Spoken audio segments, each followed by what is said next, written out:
Assalamu alaikum жамаат. Алейкум салам. Бүгүнкү Абу Ханифа диний илим борбору уюштуруп берип жаткан биздин китеп табуубузга куш келипсиздер. Кутман кечиңиздер менен. Бир болсун.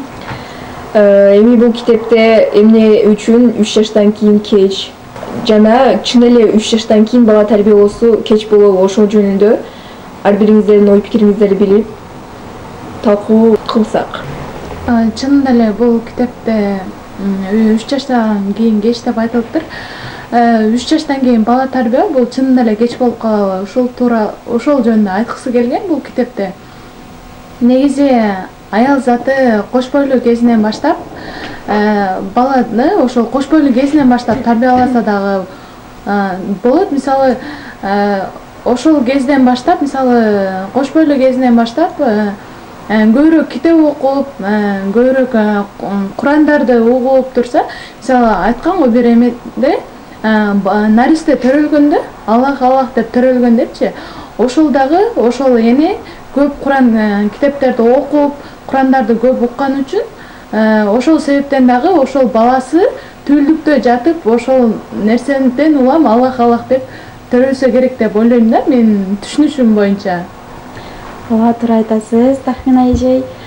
Бул жерде автор өзү айткысы келген ооба эмне үчүн чын эле 3 жаштан кийин кеч. Бул жерде жалпы жамаат аял зат жамааты олтурат. Ошондой эле бул китеп өтө бизге керектүү жана керектүү китеп деп эсептейм. Жана ошондой эле бул китептен аябай сонун өзүмө таасир алдым. Чын эле биз өзүбүздү ошол нерсеге, бала тарбиясы боюнча өзүбүз ошол нерсеге даярданышыбыз керек экен. Өзүбүз даярдап, кош бойлуу учурунда эле эне өзүнүн мындай убактысын пайдасыз нерселерге эмес, пайдалуу нерселер менен мындай сарпташ керек экен. Мисалы китептерди окуп, Курандарды окуп, өзүбүздү тарбияласак жакшы болот деп эсептейм. Анан бул жерде автордун айта кеткен нерсеси мындай бул эксперт жасайт. Бул өзү Массари Ибока, бул өзү мындай скрипкачы болгон. Ошондой эле кандайдыр бир коллективи менен эксперимент жасап көрөт дагы. Бул ар кандай жаныбарларга жана мындай эгиздерге жана балдарга эксперимент жасап көрөт. Ошондой эле бул жакта аябай пайда алуучу нерселер көп. Мен бул китепти окуп чыктым. Бул китепти бардык аяндарга сунуштайм. Анткени ата эне бул жакта эне балага жакшы тарбия бериш керек. Эне үйдө көп болот бала менен. Атасы бул жумушта болот. Анан бардык энеге сунуштайм бул китепти. Аябай мааниси терең. Албетте туура айтасыз. Бул жерде аябай мындай бизге пайдалуу болгон, чын эле бизге пайдалуу болгон өтө сонун кеп кеңештер аябай көп. Ошондой эле биз 12 саат бою, 24 саат бою бала менен бирге болобуз. Атанын тарбиясын энеге караганда бала азыраак алат. Ошондуктан биз өзүбүз балдарыбызга баланын жөндөмдөрүн ачып беришибиз керек. Бул китепте айткандай деле баланын кичинекей эле маалында эмнеге кызыгуусу болсо, ошол нерсеге болгон жөндөмүн мындай ачып бергиле, ошол нерсеге шарт түзүп бергиле дейт да. Анан бул жерде ошондой эле баягы жана эгиздерге жасап көрөт эксперимент бул автор. Бул жерде жасаганда бир баланы, эки эгиз баланы алат. Бир баланы бош бөлмөгө коет дагы, бош бөлмөдө өстүртүп чоңойтот. Экинчи баланы бир аябай кооздолгон бөлмөдө өстүртүп чоңойтот. Экөөнү алып келип салыштырганда биринчи баланын аң сезими аябай өркүндөгөн, аябай көп нерсени билген бала болот дагы. Экинчи баланын аң сезими өтө андай аябай мындай коштоп кетем. Музыка болуп калат. Кайсы комнатада, ошондо кайсы комнатада чоңойгон баланын акыбы бийик болду? Да. Комнатада чоңойгон же? Комнатада бар нерсе. Бөлмөдөгү кооздолгон нерседеги кооздолгон бөлмөдө чоңойгон баланын акыл эси аябай мындай өөрчүдү да. Анан Кырсык бөлмөдө бул баланын жөнөкөй эч кандай жасалмасы жок бөлмөдө чоңойгон баланын мындай эс тутуму, акыл эси аябай өөрчүбөй калды десек дагы болот. Ошондо ошо жасалган нерселери дагы жасалган нерселер дагы таасир этет. Бул китепте дагы ошо бунун автору эмнени далилдеп кеткен, бул биринчи 3 жаштан кеч деп аталган себеби бул ошол өзү скрипка ойнотуп ошол жагынан сабак берген. Мисалы ошол жактан бул эксперимент жүргүзүп көрөт да, кандай мисалы чоң адамдарга жүргүзүп көрөт, биринчи кандай реакция болот, кандай өзгөрүү болот деп чоң адамдарга жүргүзүп көргөн. Андан кийинки орто жаштагы балдарга жүргүзүп көргөн, акырысында келип садиктеги балдарга жүргүзүп көрөт да. Ошондо дагы уже бул кеч болуп, жыйынтыгында кеч болуп чыгат да. Ошол себептен ал ойлоп калганда уже 3 жаштан кийин дагы бала тарбия бул уже кеч болуп калат. Ошол 3 жашка чейинки кеч деп китептин аталып калышы дагы ошол себептен. Ар бир эне, ар бир ата эне мисалы ошол баланы 3 жашка чейин тарбиялаш керек экен да. Ооба, туура айтасыз. Негизинен эле акылдуу адам өзүнө талапты жогору коет дейт, акылсыз адам бирөөгө талапты жогору коет дейт. Эгер биз өзүбүздүн келечектеги балдарыбыздан эмнени күткүбүз келсе, эң алгач эле өзүбүздү ошол нерсеге тарбиялашыбыз керек. Мисалы, бир үй бүлөдө ата эне балдарын китеп окуу, сабак кыл дебестен, ошолор менен кошо биргеликте китеп окуп берсин. Баланын китеп окууга болгон кызыгуусун кичинекейинен эле азыркы 21-кылымда айтсак, техника өнүккөн убагы телефон берип, кичинекей төрөлгөн баласына эле телефон берип карматып отургузуп коет. Эң негизгиси баласы ойлобосо болду. Ошол нерсени биз өзүбүз туура эмес жасайбыз да. Ошол нерсени кылаардан алдын мындай кийин балдары чоңойгондо эле уже телефонго болгон кызыгуусу күчөп, жалкоо мындай сезими мындай жалкоо болуп калганда, анан биз өзүбүз аларды тилдейбиз. Ошол нерсени биз өзүбүз эң алгач мындай чоңоюп бараткан мезгилинде туура эмес кылганбыз. Ошон үчүн күнөөнү биринчи өзүбүзгө коюп, талапты өзүбүзгө жогору коюшубуз керек. Эме кушу эмнени уясында эмнени көрсө ошону алат деген макал дагы ушул бекерден айтылган эмес да. Мисалы, ата эне биринчи өзүн тарбиялап, ата эне кандай болсо, бала дагы ошол тарбияны алат да. Мисалы, бир семьяда ата энеси мисалы телефончуку олтуруп, эчтеке менен иш жок, баласына даже маани бербесе, мисалы, ошол бала өзү менен өзү чоңойт. Мисалы, көп нерседен артта калышы мүмкүн да. Мисалы, ата энеси телефончуку олтура берип, бала дагы ошо же китеп окубашы мүмкүн, же сабактарын аткарбашы мүмкүн. Ошол себептен көбүрөөк балдарга маани берип, көбүрөөк ошолор менен алек болуш керек да. Анан алыш керек менин оюмча. Туура айтасыз. Бул жерде айтып атпайбы, китепте айтып атпайбы, баланы 3 жашка чейин эле 5 тилде сүйлөтсө болот деп. Значит, бул мындай такталган, аныкталган маалымат. Эмне үчүн именно 3 жашка чейин? 3 жашка чейин тез эме болот экен. Билесиз, айтып кеткендей эле бир мугалим ата өзүнүн мугалимдик кесибинен кечип, үйдө ал ата өзүнүн балдарына, баласына жана кызына ошол жашка чейин эле 5 тилде эркин сүйлөткөн.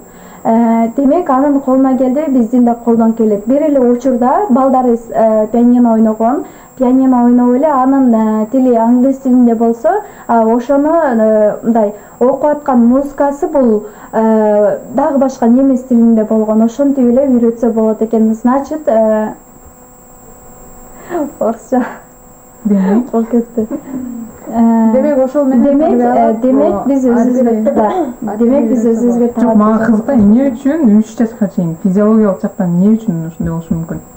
3 жашка чейин кандай болот баланын мээси, мээси? Баланын 3 жашка чейинки баланын мээси аябай өркүндөгөн маал болот. Информация канчалык көп маалымат берсең дагы, мындай эч качан баланын мээси 3 жашка чейин чектелген эмес болот. Канча информация берсең дагы эс тутуму аябай өөрчүгөн убакыт болот дагы, көп нерсени эс тутуму жакшыраак болот да, көп нерсени эстеп калат. Ошондуктан бар мындай жок ал бул азыр кичинекей го буга мындай кылбаш керек да дештин кереги жок. Биз ошол нерсени өзүбүзгө чектөөгө коюп койгонбуз да. Ошол үчүн балдар андай ата эне чектөө койбой мындай үйрөтө бериш керек. Ал балдардын мындай эс тутуму жакшы маалындачы. Ошол жаш кезинде мисалы сен бир нерсе кылсаң балаң дагы артынан келип бир жумуш жасасаң артынан келип балаң дагы жасайт да ошол жумуштучу. Типа ошол сыяктуу нерсе да бул дагы ошол сен мисалы китеп окуп берсең балаң дагы ошол нерсени даша улап кетиши мүмкүн да. Ушул жерде баланын чектөөсү жөнүндө сөз кыла кеттиңиздер. Ушул жерде суроо бергим келди мен сиздерге. Мисалы үчүн биз балага көп чектөө коебуз да. Үтүп жанык турса ошого жөө койсо аны ала коебуз. Көлчүккө неме болсо үстүн кирип болот же ооруп каласың деп анан ала коебуз. Же кайчыны кармай калса аны ала коебуз. Ушундай чектөөлөр туура эмес дейт да. Ушул Масура Ибукачы ушул китептин автору туура эмес дейт. Эми ошуга сиздердин ой пикириңиздер кандай? Оюм айтып кетсем, бул баланы бул чектөөнү эме чектөөш керек баланы. Аны алып буну өзү каалаганга коюш керек баланы эркин. Бала эркин канча эркин койгон сайын бала өзү жогору болот башка балдарданчы. Сүйлөгөн жерде канча адамдар менен көп аралашып сүйлөгөн бала баары башка тарбиясы. Чектөө дегенде мисалы эмне иш экенин тыйбаш керек ошондо? Тыйыш керек мындай өтө катуу сөз менен эмес, урушуп эмес, катуу силкип уруш айтпастан мындай түшүнүү, секин, акыл менен акырын айтса бала түшүнөт, бала ошону каала алат. Кийин да балдарына жакшы акыл бере алат. Жакшы акырын гана сөз менен жеткизсек болот. Ошол баланы мисалы үчүн чектөй койсок, ушундай бир пайда алып келет экен да, ошол балагачы бир сабак болот экен да. Ошондон кандай сабак алса болот бала? Бала көрөт, ал көрүп нерсени көрүп, билип, кармап, анан сезет ал нерсени. Ошол нерсе болот. Сиздердин оюңуздар? Бизде негизи эле бала чоңойтуп атканда биз кичинекейинен эле урушуп баштайт го. Аны кылба, тигини кылба, мынпе деп анан элементарно нанды делечи, нана, тиндей деп үйрөтүшүп го. Антип үйрөтүш керек негизи. Нанбы, нан. Балам, бул туура эмес деп эле кадимкидей эле өзүнүн тилде эле сүйлөп чоңойтушубуз керек. Бала болобу, кыз болобу. Мен мисалга алсам, бул жакта эжекем жездемдер менен жашайбыз. Кичинекей кызы 4 жашар кызы кыргыз тилде жана орус тилде кенен сүйлөйт. Анын орусча сүйлөгөнүн карап мен таң калам дажычы. Мен билбеген сөздөрдү билет да. 4 жашар кыз садикке барат. Вот уже жакында көчө жакында 5ке чыкты, и мамасы уже подготовительный даярдап жатат. Кийинки жылы школага барышына уже даярдаса болот деп. Баягы кыз мамасы вообще урушпайт. Такыр урушкан эмес. Акырын айтып, Наримашка мындай болбойт деп үйрөтөт. И аябай свободно растет да, аябай кеңир өсүп жатат.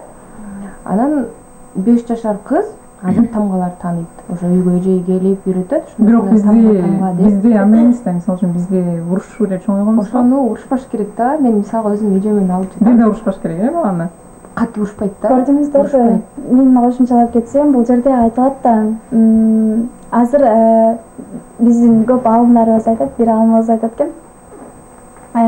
Тамак ичер алдында же тамак ичип бүткөндөн соң бир сахабанын өмүр баянын окуп бергиле. Бүгүн сиз окусаңыз, экинчи күнү апасы окусун, үчүнчү күнү балдары окусун, ошол нерсе көндүрсүн дейт да.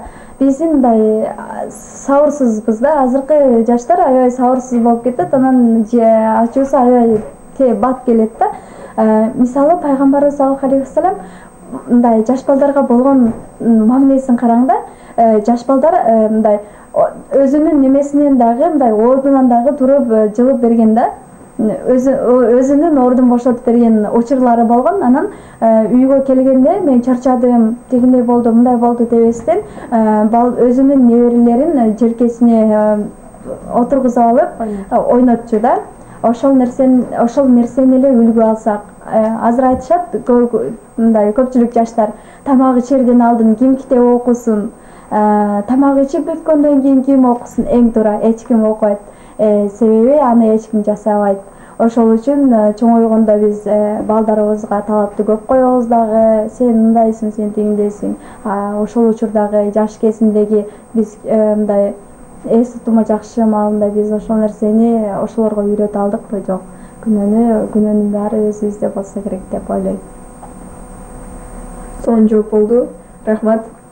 Чынында эле эжелер айтып кеткен, сиз айтып кеткендей эле балалуу болордун алдын өзүң тарбиялаш керек экен да. Эми ушул жерде дагы суроо берим келди мен сиздерге.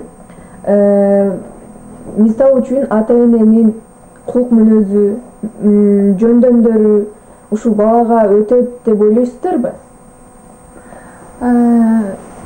Кулк мүнөзү мисалы кээ бирки кулк мүнөздөрү окшошу мүмкүн, кээ бирки кулк мүнөздөрү окшобой калышы мүмкүн да. Себеби көп айтат да, мындай үй бүлөдө эле мындай эле жөнөкөй эле жашоодон алып көрсөң, жакшы кулк мүнөз болсо, бул апасын тарткан же атасын тарткан дейт да. Негизи кээ бирки эле инсандардын кулк мүнөзүн ата-энеси тартпас, ата-энесинин кулк мүнөзүн тартышы мүмкүн, кээ биркилери тартпашы мүмкүн да. Ал мисалы мындай сөз түрүндө айтып коюшубуз мүмкүн да, эми окшош келсин деп, мисалы баардык толук түрдө кулк мүнөзү окшобошу мүмкүн. Какой-то бир сүйлөгөн сөздөрү же болбосо мындай баскандары кылган жумуштары атасына же болбосо кызы болуп бала эми ата-энесине ошо окшошу мүмкүн да. Ушул жерде менин оюм мындай да. Бала төрөлгөндө эле ошол жөндөмдөр или кулк мүнөздөр балага өтпөй эле, ошол чоңоюп атканда ата-энесинен үлгү алып кылган кылыктарынан же характерлерини, ошол кулк мүнөздөрүнү өзүнө сиңирип, анан ошол балада көрүнө баштайт деп ойлойм да. Ал генден өтөт дегенге анча генден өтөт дегенге мисалы кээ бирки жерде мынтип карасаң, ошол генден өтөт деген нерсе дал келип калат да. Бирде карасаң дал келбей калат. Мисалы мугалимдин баласы мугалим болбошу мүмкүн да. Мисалы мугалимдин баласы врач болушу мүмкүн. Же болбосо башка тармактарда да болушу мүмкүн. Же болбосо врачтын баласы тоже врач болушу мүмкүн, ал дагы башка тармактарга кетиши мүмкүн да. Ген кууп кетүү аз кездешет деп ойлойм да. Себеби мисалы мен өзүм жашоодо кездештиргендер аз да. Редко эле алып калбаса, андайча айта албайм ген кууйт депчи. Китепте эмне деген ушунда? Бул китепте айтылган генден өтпөйт деген. Эч кандай кулк мүнөз дагы мындай чеберчиликтер, эч кандай немелер өтпөйт ата-энеден балага деп айтылган да. Бул жерде балага өтпөшү мүмкүн, баланын чөйрөсүнө да байланыштуу да. Бала кандай жакшы чөйрөдө чоңойгон бала тарбиясы бул башка. Жакшы чөйрөдө жүргөн бала чөйрөсүнө карайт. Албетте чөйрөдө аябай таасир берет деп ойлойм. Аябай сонун маектер болду. Эң негизгиси бул китептин жазып чыгарылышына 2019-жылы жазып чыгарылган. Демек бизге 3 жылдан ашык мындай убакыт берилген да. Буну биз жакынкы аралыкта эле эми биз маалымат алып баштадык. Ошондуктан китептеги аябай сонун маалыматтарды алдык. Буюрса келечектеги жашообузда ушул маалыматтардын баарын пайдаланабыз деген үмүттөмүн. Гүлназ эже айтып кетиңчи, ушул китеп талкуубузду дагы аяктасак, сиздин оюңуз боюнча эмне деп ойлойсуз? Кандай болду? Сиз өзүңүзгө кандай таасир алдыңыз? Ушу менен өзү аталышын окуганда эле 3 жаштан кийин кеч дегенде мен уже эле ойлодум, кеч калыпмын депчи. Себеби менин кызым 4 жашка чыккан. Анан ичидеги нерселерин окуп эми өкүндүм, конечно, албетте өкүндүм. Эртерээк окуганда балким эмете деген депчи. Буюрса андан ары колдонгонго аракет кылам. Көптөгөн өзүмө керектүү маалыматтарды алдым десем болот. Эми бизге дал келбеген жактары деле бар экен. Мисалы үчүн булар көбүнчө балага музыканы угуп чоңойтуш керек, ошондо бала позитивдүү, бирдекени ойлоп, мындай жаңы нерселерди ойлой турган бала болуп чоңоет деп жазган. Бирок музыканы эми булар эми жакшы маанилүү колдонушкан да. Биз музыканын ордуна ошо Кур'ан Каримдерден аяттардан угузуп, ошолор менен чоңойтсок, динге кызмат кылган салиха инсандардан болот деп ойлойм. ар бир болочоктогу ата эне ошол нерсени каалайт эмеспи. Ошондуктан эле сиз мисалы энелери сиз болочоктогу ата энелерге ушул китепти сунуштап кетмекчисиз, туурабы? Албетте сунуштайм. Мен дагы Бирок бир эле китеп менен чектелип калбаш керек экен. Бала тарбиялоо боюнча бир 10-20 чакты китеп окуп коюш керек экен. Албетте, туура айтасыз. Китепкен ошо. Мен дагы келечектеги энелерге жана өзүбүздөргө сунуштайм ошол китепти окуңуздар. Албетте бул ар бир эне болом деген аял затына керек китеп экен. Өзүбүздү ошол нерсеге даярдайлы, өзүбүзгө талапты жогору коелу. Талкай ой сонун өттү. Ооба, сонун өттү. Баарыңыздардан Аллах ыраазы болсун. Ар бириңиздер ушул китепти окуудан өзүңүздөргө бир пайда алдыңыздар деген ниеттебиз. Албетте. Ушул китеп талкуунун соңунда кийинки китеп талкууга кайсы китепти талкуу кылсак болот? Бирге оюңуздарды айтыңыздар. Ошо аял заттын бактысын ала берели. Аял заттын бактысы деген китеп бар экен, ошону алсак аябай жакшы болот. Баарыбызга азыр анда аял заттын бактысын алайлы, биздин бактыбыз эмнеде экенин билели, анда кызыгайлы окуйлу. Анда кийинки китеп талкууга барыңыздар, ушул китепти окуп, даярданып келесиздер деген үмүттөбүз. Сиздерден сонун ой пикирлерди күтөбүз, бөлүшөбүз башкалар менен. Өзүбүздүн бактыбызды табайлы анда.